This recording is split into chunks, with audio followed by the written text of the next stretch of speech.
Hello, so I'm Katherine Collett, and today I'm going to talk to you about vehicle to grid, or V2G, and the hidden benefits of electric vehicles.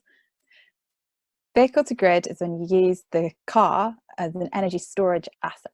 So the electricity not only flows to the electric vehicle, but can also flow out of the electric vehicle.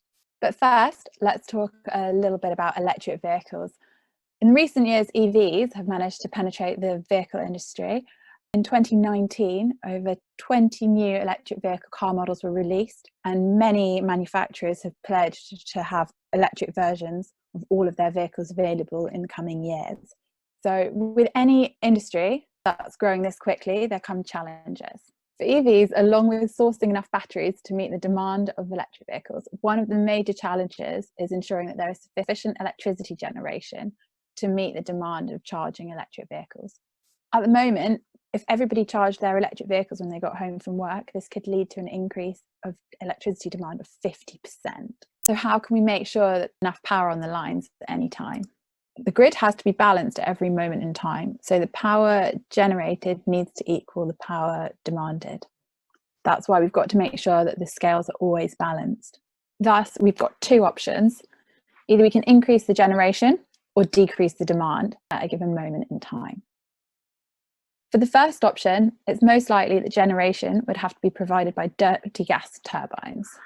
That's because they have fast ramp rates, but because of this, they'll only operate for a few hours a day.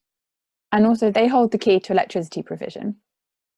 As this is an inelastic demand, that means that they can be expensive and charge a lot for every unit of energy that they provide. Our second option is to decrease the demand peak, smoothing the demand profile, like rolling out dough. This can be done by smart charging electric vehicles at times when demand is usually lower.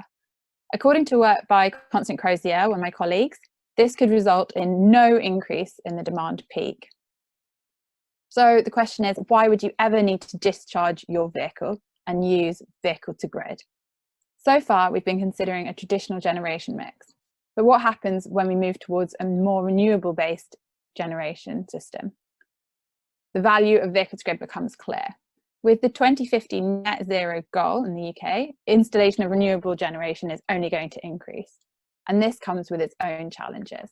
Renewables transform our energy system from one where power plant generation is modified to match our desire to boil the kettle, the figure on the left. Whereas in the future, it's going to be that we need to make sure our demand matches the generation when we have it.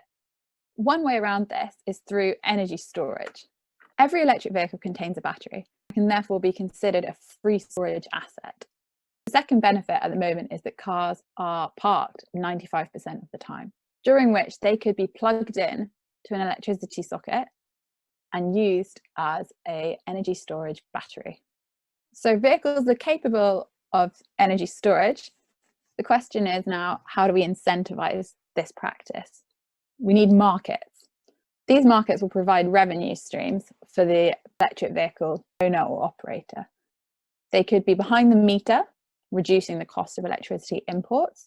They could be providing ancillary services, for example, engaging in the frequency response market, or distribution network operator interactions, helping to reduce congestion, for example. The main challenge of using electric vehicles for vehicle to grid is battery degradation and the cost associated with it.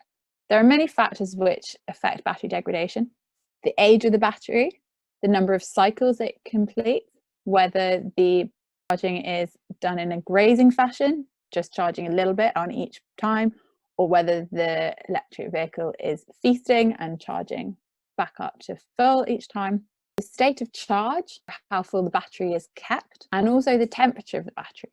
This leads to quite a complex modelling system.